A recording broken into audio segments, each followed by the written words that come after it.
Hello hello. का ए रानी का हाल चाल बा हो? अरे तय वही सबेरवा फोन कैले रहला तबले सजवा का हाल खराब हो जाए। ठीक है बोला का कहते हो? अरे तो हमार जान पड़ा नहीं पगली, फोन ना करी हाल चाल ना ले तो का करी बताओ। हमार मन ना लगत है, देख हम टिकट निकलवा लेते है आवत है। अरे टिकट तो निकलवाई है मत। काहे रे?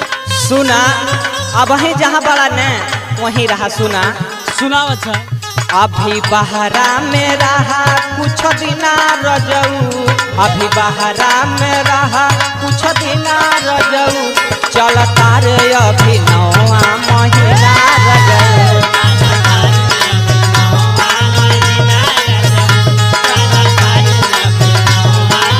सुनत है ने हो अभी बहरा में रहा कुछ दिना रजऊ, अभी बहरा में रहा कुछ दिना रजऊ, चलता रे अभी नौवा महीना रजऊ।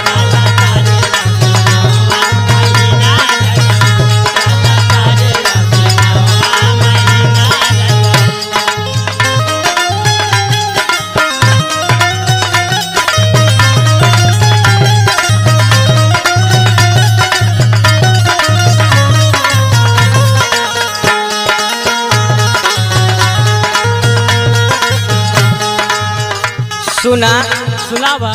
अब बहन टाइम बा होए न हो।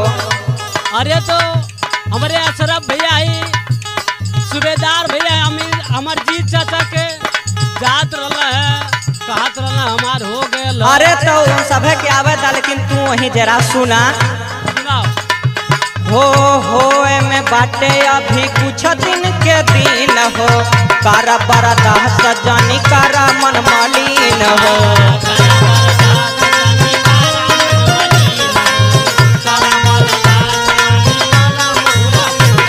हो सुनत है न अब हन बर्दाश्त करा जहाँ बड़ा।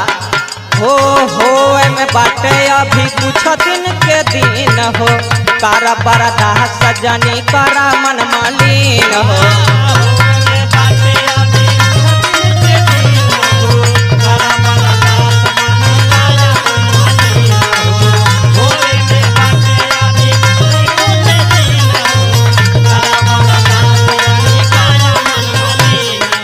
सुनत है न? अरे सुनत है भाई। हो धीरे धीरे अंगूरी से दिन गिना रजऊ, हो धीरे धीरे अंगूरी से दिन गिना रजऊ, चलता रे अभी नौवा महीना रजऊ।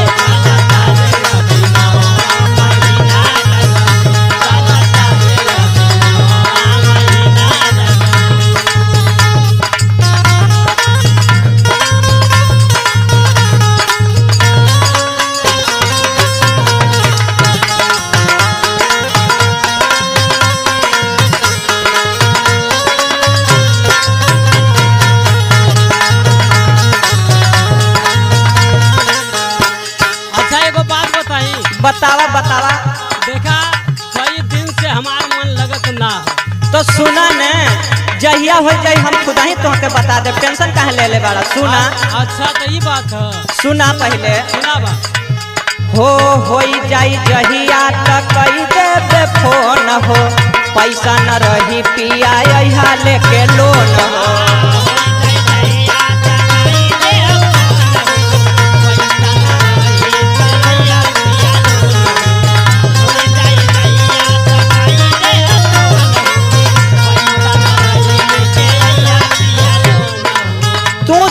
घबराता है न हम खुदे तुम्हें बताई।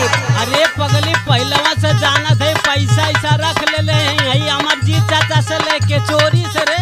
अरे तो सुना न होई जाई जहिया तक कई देबे फोन हो, पैसा न रही पिया यहाँ लेके लोन हो।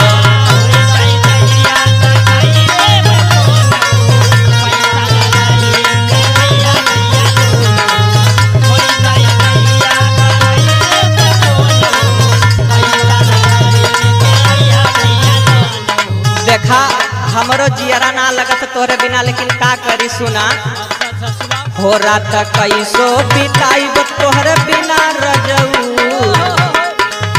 छोरा तो कैसो बिताइब तोहर बिना रजऊ चलता रे अभी 9 महीना रजऊ।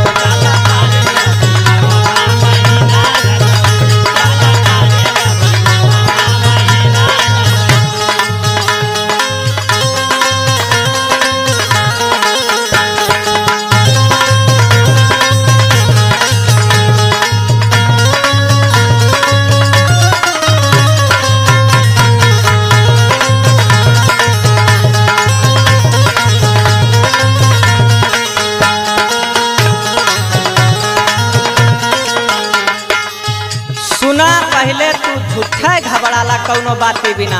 अरे तो हम घबराई जाइला भाई, अब कैसे हऊ कैसे ना हऊ, अब घर के स्थिति कैसे है कैसे ना, ये मारे तो 3 बार फोन करीला रे। अरे सुना पहले बहन कच्चा बा झूठे अपनाल बाटा हो, अच्छा आई के का करबा यहाँ सुना सुनाओ। हो कच्चा बधान अभी लागल ना कटिया, मुन्ना मतलबी काहे मानेला ना बतिया।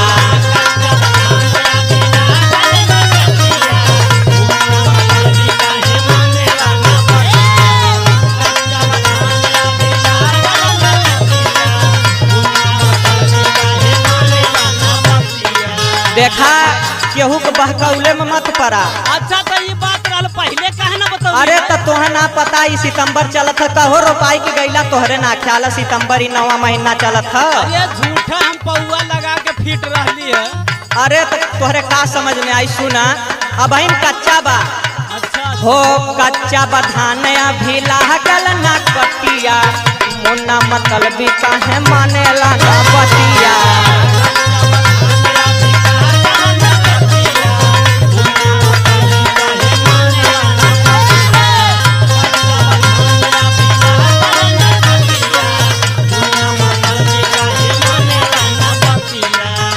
दिन भर तू छठे फोन करबा तो कहो हम कुछ काम धाम न करब का घरवा के, तोहार माई बिगड़ लगी हम तब। अरे तो मैयो का हाल चाल ले लेला वही बहाने भाई। तो सुना फोन कई कई हराम कैला जिना रजऊ, फोन कई कई हराम कैला जिना रजऊ चलता रे अभी 9वां महीना रजऊ।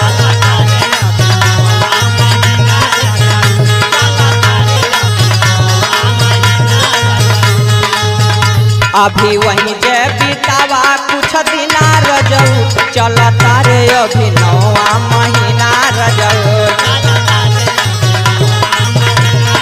हो चलता रे अभी 9वां महीना रजऊ, चलता रे अभी 9वां महीना रजऊ, चलता रे अभी 9वां महीना रजऊ। पहले बतौले होती तो 1 पाउच और मार ले। अरे तो तोहे ना पता ई सितंबर 9वां महीना चलता।